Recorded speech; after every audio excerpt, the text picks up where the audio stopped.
नमस्ते, मैं पल्लवी हूं और आप भारत एक नई सोच देख रहे हैं। मदर ऑफ डेमोक्रेसी, लोकतंत्र में सबसे बड़ा देश कोई है तो वो भारत है।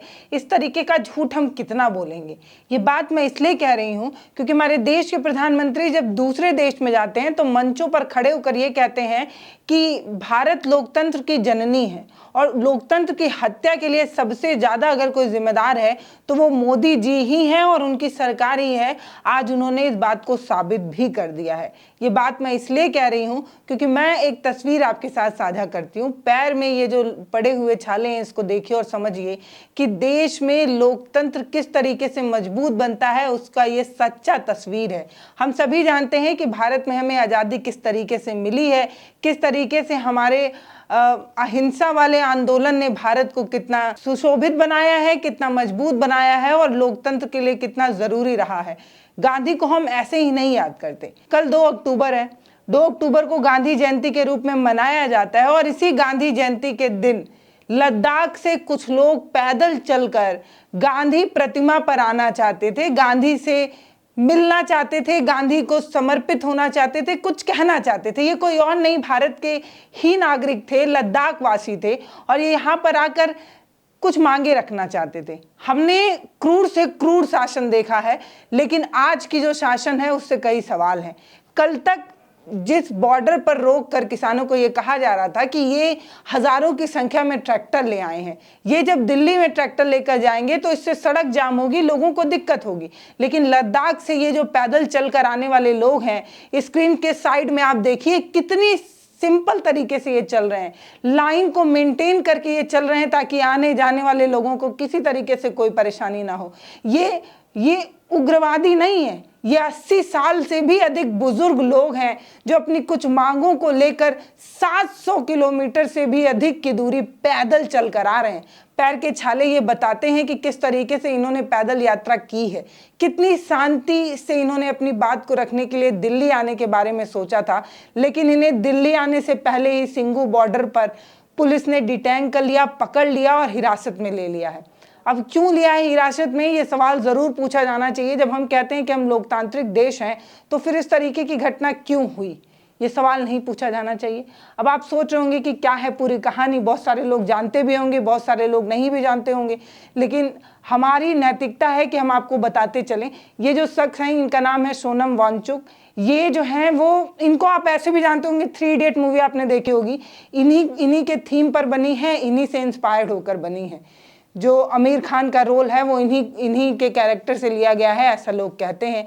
ये पर्यावरण को लेकर काफ़ी सजग हैं, अपने प्रदेश को बचाने के लिए, पर्यावरण के लिए, संविधान के लिए तमाम तरीके के आंदोलन कर चुके हैं। इससे पहले इन्होंने 21 दिन का आमरण अनशन किया था, लेकिन ये किसी खबर की सुर्खी नहीं बनी थी। आखिरकार इन्होंने अपना अनशन जब बंद किया तो इन्होंने ये कहा था कि ये जो अनशन हम बंद कर रहे हैं इसको आप ये मत समझिएगा कि हमारी आवाज़ बंद हो गई है, हम फिर से उठेंगे और फिर से बोलेंगे। और फिर से बोलने के क्रम में ये 120 की संख्या में पैदल 700 किलोमीटर से अधिक की यात्रा करते हुए आ रहे हैं। 700 किलोमीटर से ये लोग पैदल चलकर आ रहे हैं और इन्होंने अपनी बात तभी कह दी थी कि हम 2 तारीख को 2 अक्टूबर के दिन राजघाट जाना चाहते हैं, गांधी प्रतिमा के पास जाकर अपनी बातों को बताना चाहते हैं। जब ये लेह लद्दाख में 21 दिन तक आमरण अनशन किया इन्होंने, तब तो आपने इनकी बात सुनी नहीं। तो इनको लगा कि आपके प्रदेश में आकर, आपके बगल में आकर, दिल्ली में आकर आपको अपनी बात बता दे तो इसमें क्या गलती है। मतलब मुझे समझ में नहीं आ रहा है किस तरीके से हिरासत में लेने को हम क्या कहें। एक तरफ गुरमीत राम रहीम जैसे लोग पेरोल पर 20-20 दिन के लिए बाहर आ जाते हैं, आज की खबर है। और ये मैं नहीं कह रही, सोशल मीडिया पर सवाल पूछे जा रहे हैं कि लोकतंत्र की मजबूती क्या राम रहीम जैसे लोगों से है, जो देश को खूबसूरत बनाने के लिए, पर्यावरण के लिए लड़ाई लड़ रहा है, उसको आप डिटेन कर रहे हैं, उठा रहे हैं, थाने में बंद कर रहे हैं। और अब ये थाने के अंदर बंद लोग ये कह रहे हैं कि हम थाने के अंदर से जो है वो अनशन करेंगे, हम अपनी मांगों को रखने के लिए थाने के अंदर से ही खाना पानी जो है वो छोड़ देंगे। ये पता है किस तरीके का त्याग और समर्पण है। ये गांधी की अहिंसा सिखाने वाला जो है वो आज के युग में 21वीं सदी में गांधी को अगर आपको याद करना है तो आप इस प्रोटेस्ट को देखकर याद कर सकते हैं। गांधी कभी हिंसा के लिए उन्होंने कभी नहीं कहा, वो सिर्फ अपने आप को पहचान करते थे, अपने आप को कष्ट देते थे और इससे ही अंग्रेजी हुकूमत, अंग्रेजी सरकारें हिल जाया करती थी। वो किसी तरीके के आंदोलन या किसी तरीके के प्रोटेस्ट में कभी हाथ उठाने की चीज़ों को प्रमोट नहीं किए। वो लाठी खा कर भी, अपने आप को कष्ट देकर भी इस बात को ही बार बार आगे रखते रहे कि अहिंसा परमो धर्मा। वही चीज़ ये भी कर रहे हैं और ये कहना चाह रहे थे इतने दिन से पैदल आकर कि हम किसी को हानि नहीं पहुंचा रहे, किसी को कष्ट नहीं पहुंचा रहे, किसी को परेशान नहीं कर रहे। हमने जो है वो पूरा हिमाचल पैदल चलकर काट दिया, पूरा पंजाब हमने पैदल चलकर काट दिया। इतने दिनों से लगातार ये लोग जो है वो पैदल चलकर आ रहे हैं, जलवायु परिवर्तन को लेकर अपने साथियों के साथ ये निकले हुए हैं। इनकी कुछ मांगे हैं। पर ठीक वैसे ही जैसे हम चंडीगढ़ की सड़कों पर बहुत ही खामोशी से एक मौन मार्च में चले थे, तो एक हाथ से हम लहराएंगे लद्दाख का खतक्स और दूसरे हाथ से देश का तिरंगा।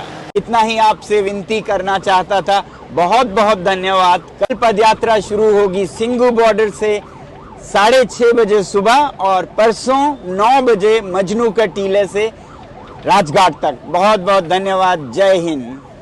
इनकी कुछ मांगे हैं। ये चाहते हैं कि जो लेह लद्दाख है उसको पूर्ण राज्य का दर्जा मिल जाए, संविधान की 6वीं सूची में इसको शामिल कर दिया जाए। बस यही एक मांग को लेकर ये 1 माह से पैदल चल रहे हैं। जब इन सब बाधाओं को पार कर सिंघू बॉर्डर पर रात को पहुंचे तो वहीं से ही हजारों की संख्या में पुलिस इकट्ठा होती है और इनको वैनों में भरकर जो है वो थाने ले जाती है।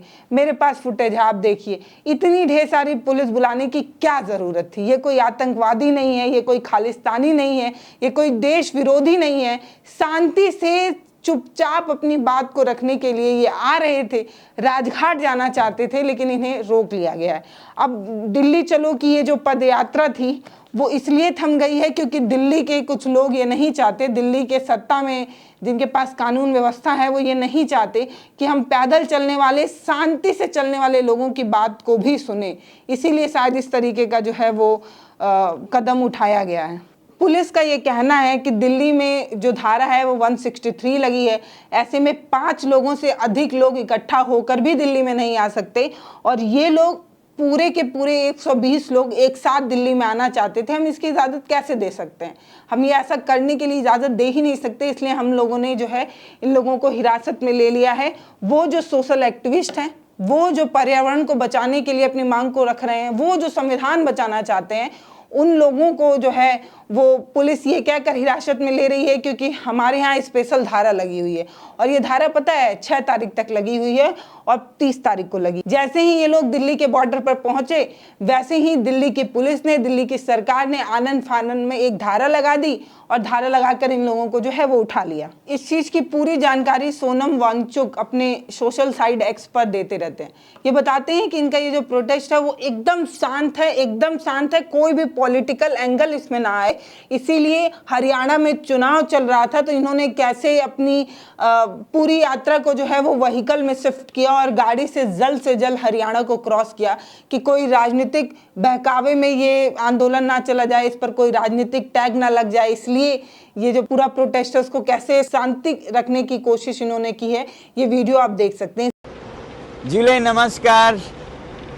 अभी थोड़ी देर पहले हम पंजाब हरियाणा के बॉर्डर पर पहुंचे और वहां से हम बसों में चढ़े हैं। अभी हरियाणा को क्रॉस कर रहे हैं बसों में, क्योंकि हमने आपसे पहले भी कहा यहाँ पर चुनाव हो रहे हैं, संवेदनशील है और हम किसी भी राजनीतिक रंग में नहीं रंगना चाहते। इसलिए इसे पवित्र रखते हुए हरियाणा को लांघकर हम दिल्ली में सिंघू बॉर्डर पर पहुंचेंगे और वहीं रात गुजारेंगे और कल सुबह 6:30 बजे हम वहां से फिर पैदल मार्च करेंगे मजनू के टीले तक और परसों सुबह 9 बजे मार्च करेंगे 2 अक्टूबर को बापू की जन्मदिन पर उनकी समाधि राजघाट तक हम मार्च करेंगे कि हम कल और परसों दिल्ली के सड़कों पर दिल्ली की जनता का सम्मान करते हुए कोई नारेबाजी नहीं करेंगे, जिंदाबाद मुर्दाबाद। ऐसा करना लद्दाख की परंपरा नहीं है।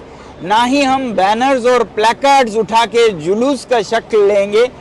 हम लेंगे तो लद्दाख के परंपरा अनुसार हाथों में ये वाइट स्कार्फ खतक इसे कहते हैं, इसको लहराएंगे। ये खतक एक प्रतीक है पवित्रता का, दोस्ती का और सच्चाई का। बस इसे लहराते जाएंगे और प्यार का, सच्चाई का, पवित्रता का संदेश देते हुए खामोशी से, फिर एक बार कह रहा हूं, खामोशी से हम चलेंगे दिल्ली के सड़कों। इसके अलावा जब पुलिस इनको हिरासत में ले रही थी उसका वीडियो भी हमारे पास है, वो भी हम आपको दिखाना चाहते हैं। इसमें 80 साल से अधिक उम्र के बुजुर्ग हैं, कुछ महिलाएं हैं, कुछ पुरुष हैं, कुछ आर्मी के रिटायर्ड लोग हैं। ये सभी लोग एक साथ आगे बढ़ रहे थे। इनको ऐसा लगता था कि ये जो दुनिया का सबसे बड़ा लोकतंत्र है, ये जो बापू का देश है, वो किस तरीके से आंदोलन को सपोर्ट करता है, किस तरीके से शांतिपूर्वक आंदोलन को सपोर्ट करता है। इसीलिए ये लोग मार्च पर निकले थे और आज इस बात का सबूत भी मिल गया है कि हमारे देश में अब लोकतंत्र जैसी चीज बची नहीं है। आप कितना भी शांतिपूर्वक आंदोलन कर लें, लेकिन सरकारों को आवाज पसंद नहीं आती है। ये आपको चुप रहने की हिदायत देते हैं, लेकिन अगर आप गलती से बोलने की जरूरत करते हैं, अगर आप कुछ बोलना चाहते हैं, अपनी मांगों को रखना चाहते हैं, तो आपको किस तरीके से रोका जाता है। अब दिल्ली किसी के बाप की तो है नहीं कि वहां पर ना किसान जा सकते हैं, ना सोशल एक्टिविस्ट जा सकते हैं, ना युवा जा सकते हैं। दिल्ली किसकी है? दिल्ली जनता की तो है। जनता के पैसे से ही वो दिल्ली खूबसूरत बनाई गई है। दिल्ली में सेंट्रल विस्टा जैसा प्रोजेक्ट आया था, मोदी जी ने उसे इतना खूबसूरत बनाया था। किसके पैसे से? जनता के पैसे से। अगर जनता ही वहां जाना चाहती है तो उन्हें क्यों रोका जा रहा है? ये बड़ा सवाल है। मैं बार बार कह रही हूं कि ये प्रोटेस्ट पूरा शांतिपूर्वक था, क्योंकि आप रोड पर चल रहे लोगों को देखिए। जो बुजुर्ग है ना, इनके पास इतनी भी जान नहीं है कि कोई उग्र काम कर सके। आप देखिए कि कैसे चेहरों पर झुर्रियां हैं, कैसे बुजुर्ग हो चुके ये लोग हैं। सिर्फ अपने प्रदेश के लिए कुछ मांगने आए थे, अपने देशवासी ही अपने देश की सरकार से कुछ कहने आए थे, लेकिन ना तो सरकार को सुनना पसंद है और ना बोलने वाले लोग पसंद है। इसीलिए सोनम वांगचुक को और उनके पूरे साथियों को डिटेन कर लिया गया है, पकड़ लिया गया है, थाने में बंद कर दिया गया है। अब इनकी जो सुनवाई है वो सुप्रीम कोर्ट जो है वो 3 तारीख को करेगा। अब 3 तारीख को फैसला होगा। लेकिन जो मांग जिसको लेकर ये लगातार निकले थे, उसका क्या? 80 साल का हूँ, मेरा 80 साल उम्र है। मैं अभी तक 600-700 किलोमीटर चल चुका हूँ। मुझे लेह से चलते हुए 25वां दिन हो रहा है। अब जो है यहाँ पे एसपी हिमाचल प्रदेश से आगे, बिल्कुल बहुत गर्मी हो रहा है। घुटना तरह से, टंगे तरह से सब सेंध करके हम लोग पसीना छूट रहा है। दिल्ली तक जाना है।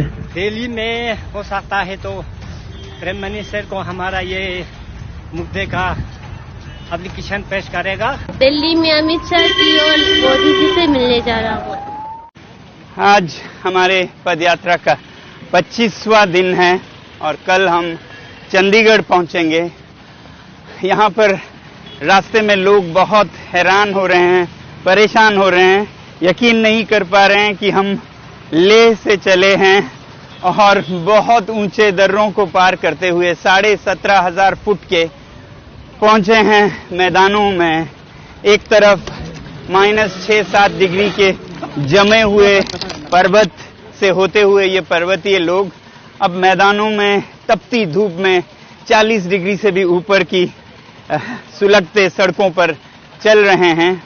एक उम्मीद लिए, आशा लिए कि देश की राजधानी में पहुंचेंगे और वहां पर शीर्ष नेताओं से भेंट करेंगे, लद्दाख की मन की व्यथा और हिमालय की व्यथा सुनाने के लिए। अब इसको लेकर तमाम लोगों ने अपना विरोध भी जताया है। राहुल गांधी, सोनिया गांधी, तमाम लोग, विपक्ष के वो तमाम लोग। राहुल गांधी का ये कहना है कि आपकी ये जो क्रूर तानाशाही नीति है, जिसको हमने पहले भी तोड़ा था, ये ज्यादा दिन चलेगी नहीं।